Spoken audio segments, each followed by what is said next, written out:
ಪಕ್ಕದ ಮನೆಯವರು. ಪಕ್ಷಿಗಳ ಗ್ರಾಮದಲ್ಲಿ ಒಂದು ಪ್ರಶಾಂತವಾದ ಭಾನುವಾರ ದಿನ ಬೆಳಗ್ಗೆ ಸೂರ್ಯ ಮೆಲ್ಲೆ ಉದಯವಾಗ್ತಾ ಇದ್ದ. ಪಕ್ಷಿಗಳ ಕಿಲಕಿಲ ಶಬ್ದ, ಮೆಲ್ಲೆ ಬೀಸ್ತಾ ಇದ್ದ ಗಾಳಿ. ಈ ಪ್ರಶಾಂತತೆ ಚಿಚುಕಾಗಿಗೆ ಸ್ವಲ್ಪ ಕೂಡ ಇಷ್ಟ ಆಗಲೇ ಇಲ್ಲ. ಅವಳಿಗೆ ಯಾವಾಗಲೂ ಯಾರಾದರೂ ಜಗಳ ಮಾಡಬೇಕೋ, ಅದನ್ನು ನೋಡಬೇಕೋ, ಯಾರಾದರೂ ಕಿತ್ತಾಡ್ಕೊಳ್ಬೇಕೋ, ಇದನ್ನು ನೋಡಬೇಕು ಅನ್ನೋದೇ ಅವಳ ಆಸೆ. ಆದ್ರಿಂದ ಅವಳಿಗೆ ಈ ರೀತಿ ಪ್ರಶಾಂತವಾಗಿರೋದು ಇಷ್ಟನೇ ಆಗಲಿಲ್ಲ. ಅರೆ, ಇದೇನಿದೋ ಬೆಳಗ್ಗೆ ಎಲ್ಲರೂ ಸೈಲೆಂಟಾಗಿ ಅವ್ರದ್ದು ಕೆಲಸ ಮಾಡ್ಕೊಳ್ತಿದ್ದಾರೆ, ಯಾರೂ ಜಗಳನೇ ಮಾಡ್ಕೊಳ್ತಿಲ್ಲ. ಇವರೆಲ್ರಿಗೂ ಏನಾಯ್ತೋ? ಯಾಕೆ ಅವ್ರವ್ರ ಪಾಡಿಗೆ ಇದ್ದಾರೆ? ಅಯ್ಯೋ, ನನಗೆ ಯಾರಾದರೂ ಜಗಳ ಮಾಡಬೇಕೋ, ಅದನ್ನು ನೋಡಬೇಕೋ, ಚೆನ್ನಾಗಿ ಸಂತೋಷವಾಗಿ ಎಂಜಾಯ್ ಮಾಡಬೇಕೋ.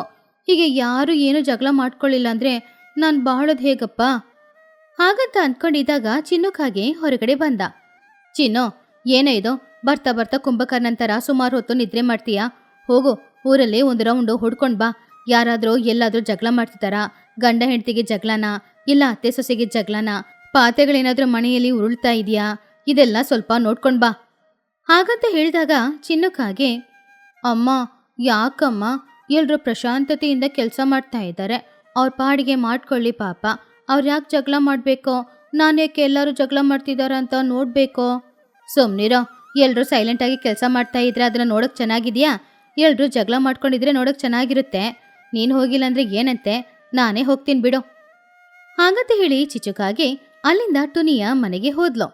ಟುನಿ ಮನೆ ಕಿಟಕಿಯಿಂದ ಒಳಗಡೆ ನೋಡಿದ್ಲು. ಆವಾಗ ಒಳಗಡೆ ಟುನಿ ಹಾಗೂ ಬುಜ್ಜಿ ಇಬ್ರು ಕೂಡ ತುಂಬಾನು ಸಂತೋಷವಾಗಿ ಮನೇನ ಕ್ಲೀನ್ ಮಾಡ್ತಿದ್ರು. ಆವಾಗ ಬುಜ್ಜಿ ಕೈಯಲ್ಲಿ ಒಂದು ಫ್ಲವರ್ ವಾಸ್ ಹಿಡ್ಕೊಂಡಿದ್ಲು. ಹಾ, ಗುಲಾಬಿ, ಕೆಂಪು ಬಣ್ಣದ ಗುಲಾಬಿ ನನ್ನ ಫೇವ್ರೆಟ್ಟು. ಹಾಗಂತ ಹಾಡ್ ಹಾಡ್ಕೊಂಡೆ ಆ ವಾಸ್ನ ತೆಗ್ದಿಡಕ್ ಹೋದಾಗ ಅದು ಕೈ ಜಾರಿ ಕೆಳಗಡೆ ಬೀಳಕ್ ಹೋದಾಗ ಆವಾಗ ಟುನಿ ಅದನ್ನ ಹಿಡಿದ್ಲು. ಇದನ್ನ ನೋಡಿ ಚಿಚ್ಚು, ಆಹಾಹಾ, ಬಿದ್ದೋಯ್ತಾ? ಹೊಡೆದೋಯ್ತಾ? ಅಷ್ಟೇ ಟುನಿ, ಸ್ಟಾರ್ಟ್ ಮಾಡು. ಬುದ್ಧಿ ಇದೆಯಾ ನಿನಗೆ? ಕೈ ಜಾರಿ ಬೀಳಿಸ್ತೀಯಾ? ಸ್ಟಾರ್ಟ್ ಮಾಡು. ಹಾಗಂತ ಹೇಳ್ತಾ ಇದ್ದಾಗ ಒಳಗಡೆ ನಡೆದಿದೆ ಬೇರೆ. ಜೋಪಾನ ಬುಜ್ಜಿ, ಕೆಳಗಡೆ ನೀರಿದೆ ನೋಡ್ಕೊಳ್ಳಿಲ್ವಾ? ಈ ವಾಸ್ ಹಳೇದೆ, ಹೊಡೆದೋದ್ರೂ ಪರವಾಗಿಲ್ಲ. ನಿನಗೇನಾದ್ರೆ ಜೋಪಾನವಾಗಿ ಬರ್ಬೇಕಮ್ಮ. ಸಾರಿ ಅಮ್ಮ, ನೀನ್ ತುಂಬಾ ಒಳ್ಳೆಯವಳು. ಹಾಗಂತ ಹೇಳಿದಾಗ ಚಿಚ್ಚು, ಅರೆ ಇದೇನಿದೋ? ಆ ವಾಸ್ನ ಕೆಳಗಡೆ ಬಿಟ್ಟಿದ್ದಕ್ಕೆ ಈ ಟುನಿ ಆ ಬುಜ್ಜಿನ ಬೈತಾಳೆ ಅಂತ ನೋಡಿದ್ರೆ ಹಳೆ ವಾಸು ಹೊಡೆದೋದ್ರೂ ಪರವಾಗಿಲ್ಲ, ನಿನಗೇನೋ ಆಗಿಲ್ಲಲ್ವಾ ಅಂತ ಕೇಳ್ತಿದ್ದಾಳೆ. ಏನ್ ತಾಯಿ ಮಗಳು ಪ್ರೀತಿನೋ, ಇಲ್ಲಿ ಜಗಳ ಏನೋ ನಡೆಯೋ ಥರ ಇಲ್ಲ, ಬೇರೆ ಎಲ್ಲಿಗಾದ್ರೂ ಹೋಗ್ಬೇಕಷ್ಟೆ. ಹಾಗಂತ ಹೇಳಿ ಚಿಚುಕಾಗಿ ಅಲ್ಲಿಂದ ಚೋಟು ಮನೆಗೆ ಹೋದ್ಲು. ಚೋಟು ಮನೆಯಲ್ಲಿ ಚೋಟು ಹಾಗೂ ಅವಳ ಮಗ ಬನ್ನು ಇಬ್ರು ಕೂಡ ಇಡ್ಲಿ ಚಟ್ನಿ ತಿಂತಾ ಇದ್ರು. ಇಡ್ಲಿ ತೆಗೆಯುವಾಗ ಚಟ್ನಿನ ಸ್ವಲ್ಪ ಗೊತ್ತಿಲ್ಲದೆ ಕೆಳಗಡೆ ಹಾಕ್ತಾ ಬನ್ನು. ಅದನ್ನು ನೋಡಿದಾಗ ಚಿಚುಕಾಗಿಗೆ ತುಂಬಾನು ಸಂತೋಷವಾಯ್ತು.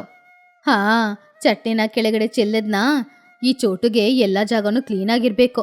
ಸ್ವಲ್ಪ ಕೊಳಕಾಗಿದ್ರೂ ಕೋಪ ಬರುತ್ತೆ. ಸ್ಟಾರ್ಟ್ ಮಾಡು ಚೋಟು, ಬೇಗ ಅವನನ್ನ ಬೈಯಿ. ಅಮ್ಮ ಸಾರಿ ಅಮ್ಮ, ಗೊತ್ತಿಲ್ಲದೆ ಕೈ ಜಾರ್ಬಿಡ್ತೋ. ಆವಾಗ ಚೋಟು ನಗುತ್ತಾ, ಪರವಾಗಿಲ್ಲ ಕಣೋ, ಸ್ವಲ್ಪ ಚಟ್ನಿ ತಾನೇ ಕೆಳಗಡೆ ಬಿತ್ತೋ, ನಾನು ಅದನ್ನ ಕ್ಲೀನ್ ಮಾಡ್ಕೊಳ್ತೀನಿ, ನಿನ್ ಕೈ ಮೇಲೆ ಹಾಕ್ಕೊಳ್ಬೇಡ, ಬಿಸಿ ಬಿಸಿ ಆಗಿರುತ್ತೆ ಅಲ್ವಾ. ಥ್ಯಾಂಕ್ಸ್ ಅಮ್ಮ, ನೀನು ನನ್ನನ್ನು ಬೈತೀಯೋ ಏನೋ ಅಂತ ನಾನು ತುಂಬಾನೇ ಹೆದರ್ಬಿಟ್ಟಿದ್ದೆ. ಆವಾಗ ಹೊರಗಡೆಯಿಂದ ಚಿಚ್ಚು, ಅಯ್ಯೋ ಇಲ್ಲಿ ಕೂಡ ತಾಯಿ ಮಗ ಪ್ರೀತಿಯನಾ? ಯಾಕ್ರೋ ಎಲ್ರೋ ಇವತ್ತು ತುಂಬ ಪ್ರೀತಿ ತೋರಿಸ್ಕೊಳ್ತಾ ಇದ್ದೀರಾ? ಒಬ್ರ ಮೇಲೆ ಒಬ್ರಿಗೆ ಕೋಪ ಬರ್ತಿಲ್ವಾ? ಯಾರೂ ಜಗಳ ಮಾಡಲ್ವಾ? ನನಗಂತೂ ಈ ದಿನ ನಿದ್ರೇನೆ ಬರೋಲ್ವೋ ಏನೋ. ಹಾಗಂತ ಅಂದ್ಕೊಂಡು ಚಿಚುಕಾಗೆ ಎಲ್ರೂ ತುಂಬಾನೇ ಸೈಲೆಂಟ್ ಆಗಿರೋದನ್ನ ನೋಡಿ ಹೊಟ್ಟೆ ಕಿಚ್ಚು ಪಡ್ತಾ ಇದ್ಲು. ಏನಾದ್ರೂ ಮಾಡಿ ಎಲ್ಲರಲ್ಲೂ ಜಗಳ ಬರಬೇಕು ಅಂತ ಅವಳು ಅಂದ್ಕೊಳ್ತಿದ್ಲು. ಆಹಾ, ಹೀಗೆ ಬಿಟ್ರೆ ಇವರೇ ಜಗಳ ಮಾಡ್ಕೊಳ್ಳಲ್ಲ, ಆದರೆ ನನಗೆ ಇವರು ಜಗಳ ಮಾಡ್ಕೊಳ್ದೇ ಇದ್ರೆ ನೆಮ್ಮದಿಯಿಂದ ಇರೋಕ್ಕೂ ಆಗಲ್ಲ. ಏನಾದರೂ ಒಂದು ಪ್ಲಾನ್ ಮಾಡಿ ಎಲ್ಲರಿಗೂ ಮಧ್ಯದಲ್ಲಿ ಏನಾದರೂ ಚಾಡಿ ಹೇಳಿ ಜಗಳನ ನಾನೇ ಸೃಷ್ಟಿ ಮಾಡ್ತೀನಿ. ಹಾಗಂತ ಅಂದ್ಕೊಂಡು ಅವಳು ಅಲ್ಲಿಂದ ಚೋಟುಗಿಳಿಯ ಮನೆಗೆ ಹೋದ್ಲು. ಕಣ್ಣಲ್ಲಿ ನೀರು ತುಂಬಿಸ್ಕೊಂಡು ಕರ್ಚಿಫಿಂದ ಆ ಕಣ್ಣನ್ನ ಒರೆಸ್ಕೊಂಡು ಒಳಗಡೆ ಹೋದಾಗ, ಚೋಟೋ, ಅರೇ ಚಿಚ್ಚು, ಯಾಕೆ ಅಳ್ತಾ ಇದ್ಯಾ? ಏನಾಯ್ತು? ಅಳ್ದೆ ಇನ್ನೇನು ಮಾಡೋದು? ನಿನ್ನ ಬಗ್ಗೆ ಯಾರಾದ್ರೂ ಮಾತಾಡಿದ್ರೆ ನಂಗೆ ಕೋಪ ಬರಲ್ವಾ? ನಂಗೆ ಅಳುನೂ ಬರುತ್ತೆ. ಆ ಟುನಿ ಇದ್ದಾಳೆ ಅಲ್ವಾ, ಅವಳು ನಿನ್ನ ಬಗ್ಗೆ ಏನೇನು ಮಾತಾಡಿದ್ಲೋ? ಆವಾಗ ಚೋಟು ನಗುತ್ತಾ, ಟುನಿನಾ? ಅವಳು ನನ್ನ ಬೆಸ್ಟ್ ಫ್ರೆಂಡು, ಅವಳೇನು ಹೇಳಿದ್ಲು ಅದನ್ನು ನನ್ನ ಬಗ್ಗೆ? ಅದನ್ನು ಹೇಗೆ ಅಂತ ಹೇಳೋದು ಚೋಟು? ನೀನು ಬರೀ ಗ್ರೀನ್ ಪ್ಯಾರೆಟ್ ಅಂತೆ, ನಿನ್ನ ಮೈಯೆಲ್ಲ ಗ್ರೀನ್ ಅಂತೆ, ಆದರೆ ನಿನಗೆ ಬುದ್ಧಿನೇ ಇಲ್ಲ ಅಂತೆ. ಹಾಗೇನೆ ನೀನು ನೋಡೋಕ್ಕೆ ಮರ ಥರ ಇದೆಯಂತೆ, ಗ್ರೀನ್ ಕಲರ್ಗೆ. ಹಾಗೇನೆ ನಿನ್ನ ಮಗನ ಹೊಟ್ಟೆ ಬಾಕ ಅಂದ್ಲು.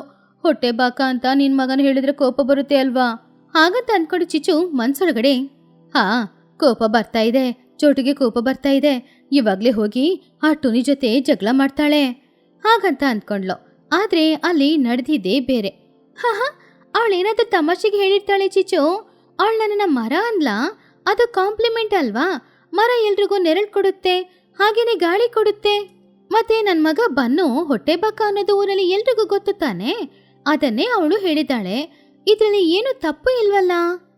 ಆವಾಗ ಚಿಚುಕಾಗೆ ಶಾಕ್ ಆಗಿ, ಏನೋ ಏನೋ ತಪ್ಪಿಲ್ವಾ? ನಿನಗೆ ಕೋಪ ಬರ್ತಾ ಇಲ್ವಾ ಆ ಟುನಿ ಮೇಲೆ? ಇಲ್ಲ, ಯಾಕೆ ಕೋಪ ಬರಬೇಕು? ಟುನಿ ನನ್ನ ಒಳ್ಳೆ ಫ್ರೆಂಡು, ಅವಳು ನನ್ನ ಬಗ್ಗೆ ತಪ್ಪಾಗಿ ಯಾವಾಗಲೂ ಮಾತಾಡಲ್ಲ. ಸರಿ ನೀನು ಬಾ, ಇಡ್ಲಿ ಮಾಡಿದ್ದೀನಿ, ತಿನ್ಬಿಟ್ಟು ಹೋಗೋ ಹಾಗಂತ ಹೇಳಿದಾಗ, ಇಲ್ಲ ನನಗೆ ಹೊಟ್ಟೆ ಉರಿತಾ ಇದೆ, ಅಂದರೆ ಹೊಟ್ಟೆ ತುಂಬೋಗಿದೆ ಹಾಗಂತ ಅಂದ್ಕೊಂಡು ಚಿಚುಕಾಗೆ ಅವಳ ಪ್ಲಾನ್ ಫೇಲ್ ಆಗಿದ್ರಿಂದ ಅಲ್ಲಿಂದ ಅವಳು ಲೂಸಿ ಪಾರಿವಾಳದ ಹತ್ತಿರ ಹೋದ್ಲು. ಲೂಸಿ ಪಾರಿವಾಳ ಕಣ್ಣಿಗೆ ಕನ್ನಡಕ ಹಾಕೊಂಡು ಮನೆ ಮುಂದ್ಗಡೆ ಅಂದವಾದ ರಂಗೋಲಿನ ಹಾಕ್ತಾ ಇದ್ಲು. ಲೂಸಿ ಅಜ್ಜಿ, ಗೊತ್ತಾ ಆ ಕುಹು ನಿನ್ ಬಗ್ಗೆ ಏನ್ ಮಾತಾಡಿದ್ಲು ಅಂತ? ನೀನ್ ನಡ್ಕೊಂಡು ಬಂದ್ರೆ ಭೂಕಂಪ ಬಂದ ಹಾಗೆ ಇರುತ್ತೆ ಅಂತೆ, ಹಾಗೇನೆ ನೀನ್ ಹಾಡಿದ್ರೆ ಕತ್ತೆಗಳು ಓಡ್ ಹೋಗುತ್ತೆ ಅಂತೆ. ಅದನ್ನ ಕೇಳಿ ಲೂಸಿ ಪಾರಿವಾಳ, ಓ ಆ ಕುಹು ನನ್ನ ಬಗ್ಗೆ ಹೀಗೆ ಹೇಳಿದ್ಲಾ? ಅವಳಿಗೆ ನಾನು ನಡ್ಕೊಂಡು ಬರೋದು ಭೂಕಂಪದ ಥರ ಇದೆಯಾ? ಅಂದರೆ ನಾನು ನಡೆಯೋದು ಅವಳಿಗೆ ಹೆದರೋ ಥರ ಇದೆ, ಬಾಹುಬಲಿ ಥರ ನಡ್ಕೊಂಡು ಬರ್ತಿದ್ದೀನೋ ಏನೋ. ಅದು ಕಾಂಪ್ಲಿಮೆಂಟೇ. ಮತ್ತೆ ಈ ಕತ್ತೆ ಓಡ್ ಹೋಗೋದು ಒಳ್ಳೇದು ತಾನೇ, ಊರಲ್ಲಿ ಶಬ್ದ ಏನೂ ಇರಲ್ಲ. ಥ್ಯಾಂಕ್ಸ್ ಚಿಚು, ಗುಡ್ ನ್ಯೂಸ್ ಹೇಳಿದ್ದಕ್ಕೆ. ಸಂಜೆನೇ ಕುಹುಗೆ ಸ್ವೀಟ್ ತಗೊಂಡೋಗಿ ಕೊಡಬೇಕು. ಚಿಚು ಆಶ್ಚರ್ಯದಿಂದ, ಏನೋ ಸ್ವೀಟಾ? ಗುಡ್ ನ್ಯೂಸಾ? ನಿಮ್ಮ ಬಗ್ಗೆ ಹೀಗೆಲ್ಲ ಮಾತಾಡಿದಾಳೆ. ನಿಮ್ಮ ಯಾರಿಗೂ ಕೋಪನೇ ಬರಲ್ವಾ? ನಿಮ್ಮೆಲ್ರಿಗೂ ಕೋಪ ಬರಬೇಕಂದ್ರೆ ನಾನು ಇನ್ನು ಏನು ಮಾಡಬೇಕೋ ಹಾಗಂತ ಅಂದ್ಕೊಂಡು ಬೇಜಾರಿಂದ ನಿರಾಶೆಯಿಂದ ಪಾಪ ಚಿಚು ಮನೆಗೆ ವಾಪಸ್ ಬಂದ್ಲು. ಅವಳಿಗೆ ಯಾರಾದರೂ ಜಗಳ ಮಾಡಿದ್ರೆ ನೋಡ್ಬೇಕಂತ ಅನಿಸ್ತಿತ್ತು. ಏನಾದರೂ ನೋಡಲೇಬೇಕು, ಏನಾದರೂ ಮಾಡಲೇಬೇಕು, ಇಲ್ಲಾಂದರೆ ಅವಳಿಗೆ ನಿದ್ರೆ ಬರಲ್ಲ. ಆ ಸಮಯದಲ್ಲಿ ಚಿನ್ನುಕಾಗೆ ಮನೆಯಲ್ಲಿ ಗೇಮ್ಸ್ ಆಟಾಡ್ತಾ ಇದ್ದ. ಟಿವಿ ಸೌಂಡ್ ಬೇರೆ ತುಂಬಾನೇ ಜೋರಾಗಿತ್ತು. ಆವಾಗ ಅವನು ಗೇಮಲ್ಲಿ ಮುಳುಗೋಗಿ ಡುಬ್ ಡುಬ್ ಡುಬ್ ಡುಬ್ ಡುಬ್ ಶುಟ್ ಶುಟ್ ಶುಟ್ ಶುಟ್ ಅವನನ್ನ ಸೈಸು ಸಾಯೋ ನೀನು ಹಾಗಂತ ಹೇಳ್ತಾ ಇದ್ದಾಗ ಅವನಿಗೆ ದಾಹ ಆಯಿತು. ಪಕ್ಕದಲ್ಲಿದ್ದ ಗ್ಲಾಸ್ ನೀರನ್ನು ಕುಡಿಯೋಕ್ಕೆ ತೆಗೆದಾಗ ಕೈ ಜಾರಿ ಆ ಗ್ಲಾಸ್ನ ಕೆಳಗಡೆ ಬಿಟ್ಟ. ಅಷ್ಟೇ, ಪ್ರಶಾಂತವಾಗಿದ್ದ ಊರಿನಲ್ಲಿ ಆ ಗ್ಲಾಸ್ ಸೌಂಡ್ ಚೆನ್ನಾಗಿ ಕೇಳಿಸ್ತು. ಚಿಚುಕಾಗೆ ಹತ್ರ ಬಂದ್ಲು. ಆ ಗ್ಲಾಸ್ನ ನೋಡಿ ತುಂಬಾ ಸಂತೋಷಪಟ್ಲು. ಇವಾಗ ಈ ಕಾರಣಕ್ಕಾಗಿ ಜಗಳ ಮಾಡ್ಬೋದು ಅನ್ನೋದ್ರಿಂದಾನೇ ಅಸಂತೋಷ. ಆದ್ರೆ ಪಾಪ ಚಿನ್ನು ಅವನ ತಾಯಿನ ನೋಡಿ ಹೆದರ್ತಾ ಇದ್ದ. ಅಮ್ಮ ಸಾರಿಮ್ಮ, ಗೊತ್ತಿಲ್ಲದೆ ಕೈ ಜಾರಿ ಕೆಳಗಡೆ ಬಿಟ್ಬಿಟ್ಟೆ, ಹೊಡಿಬೇಡ, ಬೈಬೇಡ ಪ್ಲೀಸ್ ಅಮ್ಮ ಹಾಗಂತ ಅವನೆಷ್ಟೇ ಕೇಳಿದ್ರು ಚಿಚ್ಚು ಅಂತೂ ಕೋಪದಿಂದ, ಬುದ್ಧಿ ಇದೆಯೇನ ನಿನಗೆ? ಬುದ್ಧಿ ಇದೆಯಾ? ಗ್ಲಾಸ್ನ ಹಿಡಿಯುವಾಗ ಸರಿಯಾಗಿ ಹಿಡ್ಕೊಳಕ್ಕಾಗಲ್ವಾ? ಅದನ್ನು ಕೆಳಗೆ ಹಾಕಿ ಹೊಡೆದಿದೀಯಾ? ಅದೆಷ್ಟು ಕಾಸ್ಟ್ಲಿ ಗೊತ್ತಾ? ಅದನ್ನು ನಾನು ಪಟ್ಟಣದಿಂದ ತಗೊಂಡು ಬಂದಿದ್ದು ಗೊತ್ತೇನೆ ನಿಂಗೆ? ಅಮ್ಮ, ಇದು ಹಳೇ ಗ್ಲಾಸು, ಚಿಕ್ಕ ಗ್ಲಾಸು, ಇದಕ್ಕೋಗಿ ಇಷ್ಟು ಬೈತೀಯಾ? ನಾನೇನು ಹೊಸ ಗ್ಲಾಸ್ ಹೊಡೆದಿಲ್ಲ ಅಲ್ವಾ? ಏನೋ ಗ್ಲಾಸ್ ಹೊಡೆದಾಕಿದ್ ಮಾತ್ರ ಅಲ್ಲದೆ ಅಹಂಕಾರದ ಮಾತು ಮಾತಾಡ್ತೀಯಾ? ನಿನಗೆ ಬರ್ತಾ ಬರ್ತಾ ಬಾಯಿ ಜಾಸ್ತಿ ಆಗ್ತಾ ಇದೆ. ಹಳೆದಾದ್ರೆ ಏನೋ, ಹೊಸದಾದ್ರೆ ಏನೋ, ಗ್ಲಾಸ್ ಹೊಡೆದೋಯ್ತು, ನಿನ್ನ ಏನು ಮಾಡ್ತೀನಿ ಅಂತ ನೋಡು. ಅಯ್ಯೋ, ನಮ್ಮಮ್ಮನಿಗೆ ಮೆಂಟಲ್ ಆಗಿಬಿಟ್ಟಿದೆ, ಹೆಲ್ಪ್ ಹೆಲ್ಪ್ ಹಾಗಂತ ಹೇಳಿ ಚಿನ್ನು ಮನೆ ಇಡೀ ಸುತ್ತಾಡ್ತಾ ಇದ್ದ, ಕಿಚ್ಚಾಡ್ಕೊಂಡು ಬೇರೆ. ಆ ಶಬ್ದನ ಕೇಳಿ ಟುನಿ, ಲೂಸಿ ಹಾಗೂ ಚೋಟು ಎಲ್ರೂ ಕೂಡ ಅಲ್ಲಿಗೆ ಬಂದ್ರು. ಅಯ್ಯೋ ಚೋಟು, ಹೋಗು, ಚಿಚುನ ತಡಿ, ಹೋಗು. ಬೇಡ, ಅವಳಿಗೆ ಕೋಪ ಜಾಸ್ತಿ, ಆಮೇಲೆ ಕೋಪದಲ್ಲಿ ನಮ್ಮನ್ನ ಹೊಡೆದ್ರು ಕೂಡ ಹೊಡಿತಾಳೆ. ಈ ಕಡೆ ಚಿಚುಕಾಗಿಗೆ ಆವಾಗಲೇ ತುಂಬಾನೇ ಚೆನ್ನಾಗಿತ್ತು. ಅವಳು ಹಾಯಾಗಿದ್ಲು. ಅಮ್ಮಯ್ಯ, ಇವತ್ತು ಏನಪ್ಪ ಏನೂ ಜಗಳ ಇಲ್ಲ ಅಂತ ಅಂದ್ಕೊಂಡಿದ್ದೆ. ಒಳ್ಳೇದಾಯ್ತು, ನನ್ನ ಮಗನಾದರೂ ಒಂದು ಗ್ಲಾಸನ್ನು ಕೆಳಗಡೆ ಹಾಕ್ತಾ ಅವನನ್ನು ಹೊಡೆದಾಯ್ತು, ಬೈದಾಯ್ತು. ಇವಾಗಲೇ ನನಗೆ ನೆಮ್ಮದಿ ಆಗ್ತಾ ಇದೆ. ಇವಾಗ ಚೆನ್ನಾಗಿ ಮಲಗಿ ನಿದ್ರೇನು ಮಾಡ್ಬೋದು ಹಾಗಂತ ಅಂದ್ಕೊಂಡು ಚಿಚುಕಾಗೆ ಹಾಲಲ್ಲಿ ಸಂತೋಷವಾಗಿ ಕೂತ್ಕೊಂಡಿದ್ಲು.